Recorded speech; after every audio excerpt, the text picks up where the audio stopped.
പറഞ്ഞാല് ഇങ്ങനെ മെലിഞ്ഞും തൊലിഞ്ഞും എന്ത് കഴിച്ചാലും നന്നാവാത്തവർക്ക് വേണ്ടിയുള്ള ഒരു കണ്ടന്റാണ്.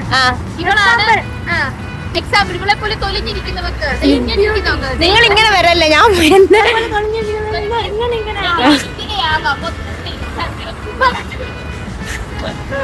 മന്തി കഴിക്കാൻ പോകുന്ന വഴിക്കുള്ള കുറച്ച് സീൻസാണ് നമ്മളിപ്പോൾ കണ്ടത്. നമ്മൾ മന്തി കഴിക്കുകയാണ്, നമ്മളെല്ലാവരും ഇങ്ങനെ പൊക്കോണ്ടിരിക്കുകയാണ്.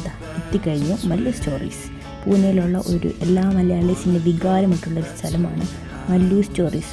മന്തി വേണേലും എന്താണ് നമ്മൾ ചെയ്യുന്നത്? എല്ലാവരും മന്തി എല്ലാം വന്നിട്ടുണ്ട്. ഇനി ഒരു കിഴി പൊറോട്ട അൺബോക്സ് കിഴി പൊറോട്ട.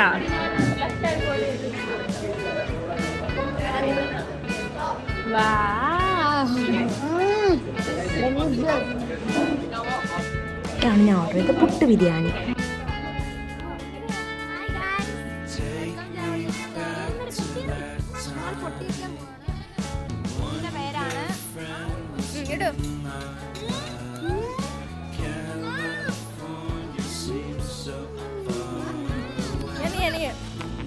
ഇതാണ് റൂബി ഹോൾ. എല്ലാ മലയാളീസും പൂനെയിലുള്ള മിക്കവരും വർക്ക് ചെയ്യുന്ന സ്ഥലമാണ് റൂബി ഹോള്. ഇനി നമ്മൾ മെട്രോ കയറി തിരിച്ചു പോവാണ്.